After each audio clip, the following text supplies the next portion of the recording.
내게 사는 것이 그리스도니 죽는 것도 유익함이라. 아멘. 이 시간 간절한 기대와 소망이라는 제목으로 함께 말씀 살펴보겠습니다.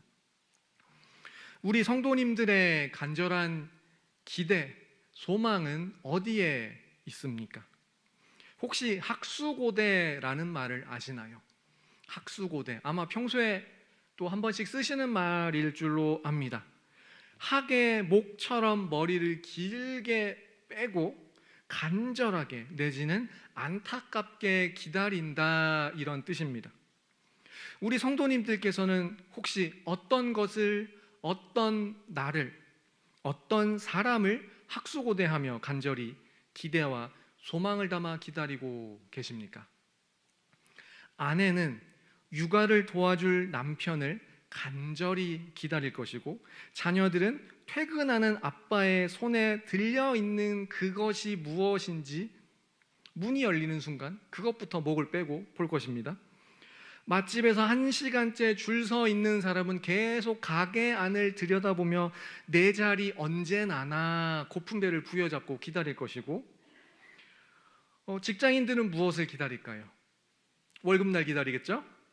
그리고 군복무 중인 사병은 저녁일을 간절히 기다릴 겁니다. 물론 군대 밖 사회를 사는 우리들은 또 휴가 나왔어? 벌써 저녁이야? 이런 말을 하며 아마 당사자의 그 군인 본인은 굉장히 실망을 하겠지만 말이죠. 그러면 이방인의 사도로 살아간 사도 바울은 어떤 것을 학수고대하며 평생 어떤 간절한 기대와 소망을 가지고 살아갔을까요?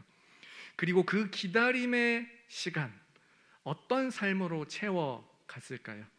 오늘 말씀을 통해 우리 삶의 진정한 기대와 소망이 무엇인지 다시 한번 돌아볼 수 있기 바랍니다. 먼저 20절 말씀 함께 읽겠습니다. 시작. 나의 간절한 기대와 소망을 따라 아무 일에든지 부끄러워하지 아니하고 지금도 전과 같이 온전히 담대하여 살든지 죽든지 내 몸에서 그리스도가 존귀하게 되게 하려 하나니. 아멘. 오늘 본문 말씀에 앞서 빌립보서 1장, 이제 빌립보서를 계속 시리즈로 살펴보고 있는데요, 1장 상반부를 최대한 요약해 보겠습니다. 옥중서신이라는 빌립보서입니다. 감옥에 갇혀있던 바울이 쓴 편지입니다만, 바울이 무슨 죄를 지어 감옥에 갇힌 게 아닙니다. 죄가 없음에도 그저 복음을 전하다가 갇혔을 뿐이죠. 그런데 특이하게도 이 옥중서신인 빌립보서는 도리어 기쁨의 서신으로도 불립니다. 억울하게 옥에 갇혔음에도 바울은 오히려 빌립보 성도들에게 자신의 기쁨을 표현하고 있습니다. 먼저 1장 3절에서 11절 문단에서는 빌립보 교회 성도들과 복음 안에서 서로 교제하는 것 때문에 기뻐한다고, 12절부터 18절에서는 바울 자신은 옥에 갇혀 있지만 이곳 저곳에서 어떠한 방식으로든 복음의 진전이 있기 때문에 바울이 그 옥에 갇힌 틈에 열심히 복음을 전해서 바울의 영향력을 지우려는 지극히 인간적인 시도들이 있음에도 그 미움, 시기, 질투의 동기에도 불구하고 그저 복음이 전파되고 있으니 나는 기뻐한다라고 또 기쁨을 밝혔습니다. 오늘 말씀에서 바울의 기쁨, 바울의 간절한 기대와 소망이 또 오늘 본문에 나타나는데요, 그 특히 간절한 기대라는 그 부분이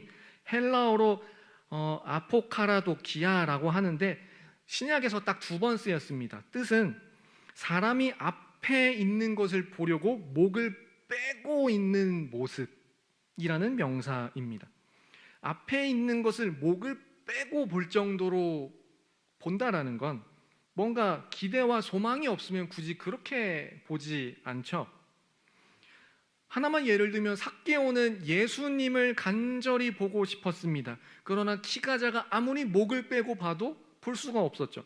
결국 주변에서 뭐라고 하든 그 모습이 추하다, 웃기다, 뭐라고 하든 상관하지 않고 돌 무화과 나무를 올라 탔습니다. 결국에는 그토록 학수고대하던 예수님과 만났고 말이죠.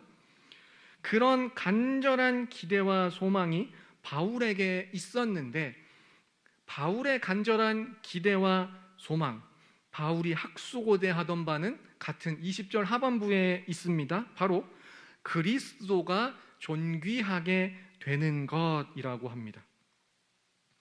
내 몸에서 그리스도가 존귀하게 되게 하려 한다라고 하는데요.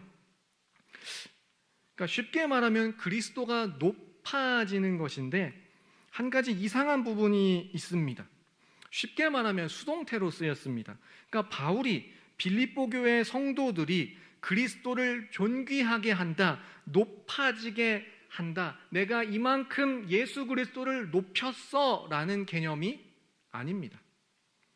그저 내 몸에서 그리스도가 존귀하게 된다, 높아지게 된다, 내가 높였다가 아니라 그리스도께서 높아지게 되었다는 의미입니다. 누군가가 했다는 의미가 아닙니다. 내가 발버둥 치며 어떠한 것을 했다, 원하는 것을 했다, 이루어졌다가 아니라 내가 할 수 있건 없건 우리 주님께서 높아지셨으면 그것으로 충분하다라는 그런 간절한 소망이 바울의 간절한 기대와 소망이다라는 겁니다. 그리고 더 나아가 우리 주님께서 높아지게 되는 것을 위해서는 내가 죽는 것도 유익하다라고 21절에서 밝히고 있습니다. 오늘 본문은 우리가 21절까지만 읽었습니다만 22절 이하 바울의 발언을 이제 계속해서 잘 보시면 죽는 것도 사는 것도 다 우리 주님을 위해서라고 하고 있습니다. 바울 개인적으로는 차라리 세상을 떠나서 그리스도와 함께 영원히 있는 곳이 난 더 좋다라고 바울은 밝힙니다. 다만 내가 육신으로 있는 것은 빌립보 교회 성도들, 당신들을 위해, 내가 육신으로 여전히 있는 것이 당신들을 위해서는 더 유익하다. 그래서 사나 죽으나 다 그리스도를 위한 삶이다. 죽어도 그렇지만 내가 아직은 살아 육신으로 있는 것이 유익하니 살아있는 것이고 또 살게 하실 것이다라는 그러한 소망을 담고 있는 겁니다. 사랑하는 성도 여러분, 우리는 무엇을 학수고대하며 살고 있습니까? 우리가 목이 빠지게 기다리며 간절히 기대하고 소망하는 것은 무엇입니까? 이 땅의 것에만 그치고 있습니까? 이 땅 너머 예수 그리스도를 바라보고 있습니까? 내가 무언가 많이 이루고 높아지는 것을 소망하고 있습니까? 아니면 마치 요한복음의 그 세례 요한처럼 나는 쇠하더라도 예수님께서 높아지는 것으로 기뻐할 수 있습니까? 그리고 흔히들 그런 이야기합니다. 개똥밭을 굴러도 이승이 낫다. 그러나 이승에 있는 그것으로만 만족하시겠습니까? 심지어 죽음 앞에서도 우리가 의연할 수 있을까요? 바울의 간절한 기대와 소망, 사나 죽으나 나의 간절한 기대와 소망, 학수고대하는 것이 그리스도가 높아지는 것, 그렇게 되는 것이라는 바울의 고백을 통해 우리가 다시 한번 우리의 평소 기대와 소망은 어디에 있는지 돌아볼 수 있기 바랍니다. 그러면 그리스도가 높아지는 것으로 간절한 기대와 소망을 품은 자의 그 삶은 어떠해야 할까요? 먼저 빌립보서 1장 27절의 말씀을 함께 읽겠습니다. 시작.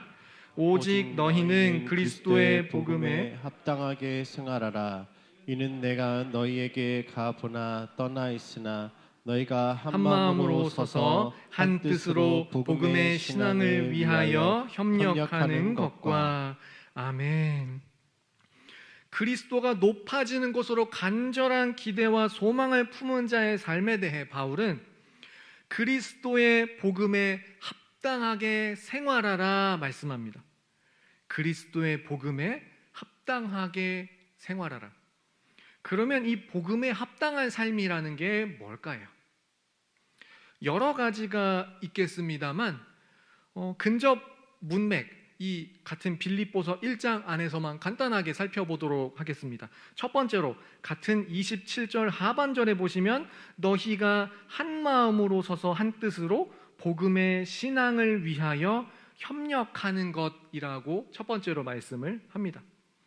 다음 기회에 살펴보겠습니다만 사실 빌립보서 안에는 이 빌립보 성도들 간에 서로 협력하기 어려워하던 그런 흔적을 엿볼 수 있습니다.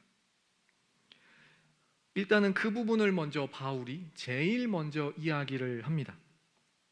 그러나 복음에 합당한 삶은 나 혼자만의 삶이 아닙니다. 동역하는 삶입니다. 그리고 두 번째로 그리스도의 복음에 합당한 삶은 28절에 나오는데요. 제가 한번 읽어보겠습니다. 무슨 일에든지 대적하는 자들 때문에 두려워하지 아니하는 이 일을 듣고자 함이라. 이것이 그들에게는 멸망의 증거요 너희에게는 구원의 증거니 이는 하나님께로부터 난 것이라. 이렇게 말씀을 합니다. 두 번째, 대적하는 자들 때문에 두려워하지 않는 이 일을 듣기 원한다. 쉽게 말해 그 대적하는 자들 때문에 두려워하지 말라 말씀합니다. 물론 막상 몸소 겪게 되면 참 쉽지 않은 부분입니다만 아무튼 이 부분은 마지막 세 번째와 연결해서 함께 살펴보겠습니다. 마지막 그리스도의 복음에 합당한 삶은 29절에 나옵니다. 제가 읽어보겠습니다. 그리스도를 위하여 너희에게 은혜를 주신 것은 다만 그를 믿을 뿐 아니라 또한 그를 위하여 고난도 받게 하려 하심이라 라고 합니다. 너희에게 은혜를 주신 것은 단순히 그 은혜로 우리가 믿었다라는 것으로 그치지 않고 애시당초의 은혜에 대해 그를 위하여 너희가 고난도 받게 하려 함이다라고 말씀합니다.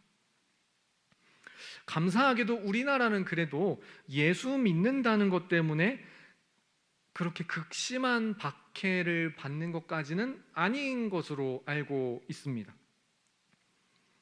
다른 나라에서는 순교를 각오해야 합니다만 적어도 우리는 순교라는 단어까지 꺼내지는 않죠. 그러나 직장 생활 중에 또 세상 사람들과 어울리는 그 삶 속에서 감수해야 되는 어떠한 불편이 있고 또 고난이 여전히 있는 것도 사실입니다. 이에 대해 바울은 앞서 이제 그리스도인의 합당한 삶의 두 번째로 들었던 것처럼 두려워하지 말라. 더 나아가 세 번째로 너희에게 은혜를 주신 것은 믿을 뿐 아니라 고난도 받게 하려 함이다라고, 이것은 당연하다라는 식으로 이야기를 합니다. 요한복음 15장 18절부터 19절에서는 예수님께서 앞서 이미 이렇게 말씀을 하셨습니다. 요한복음 15장 18절 19절 말씀 함께 읽겠습니다. 시작. 세상이 너희를 미워하면 너희보다 먼저 나를 미워한 줄을 알라. 너희가 세상에 속하였으면 세상이 자기의 것을 사랑할 것이나 너희는 세상에 속한 자가 아니요 도리어 내가 너희를 세상에서 택하였기 때문에. 이까지 영원한 하나님 나라, 눈물도 없고 영원히 하나님 앞에서 기쁨으로 예배만 드릴 수 있는 그 나라가 임하기까지는 이 불편, 이 고난은 멈추지 않을 겁니다. 그리고 그럴수록 그 어떠한 불편, 문화적인 충돌, 그리고 이 고난을 통해 우리는 바울의 간절한 기대와 소망, 그리스도가 높아지는 것을 원함, 이 땅보다 하나님 나라 주님 곁을 사모하는 그 삶이, 그 기대와 소망이 우리의 것이 될 줄로 믿습니다. 말씀을 정리합니다. 사도 바울이 학수고대 하던 것, 그렇게 목을 빼고 간절히 기대하며 소망함으로 바라보던 것은, 바울이 바라보던 것은 오직 그리스도가 높아지는 것이었습니다. 그리스도가 높아지게 되는 것이 바울의 기쁨의 이유였습니다. 우리는 어떤가요? 바울이 품었던 예수 그리스도가 높아지게 되는 것, 나의 어떠함 이전에 그리스도께서 높아지게 되는 이것이 나의 기대와 소망이 될 수 있기를 소망합니다. 그리고 복음에 합당한 삶, 우리가 함께 동역하며 담대히 함께 고난을 감수하는 이 삶을 통해 다시 예수 그리스도가 또 우리의 간절한 기대와 소망이 되는, 그렇게 그리스도 안에서 합당한, 복음에 합당한 삶을 살아가는 그러한 우리가 될 수 있기를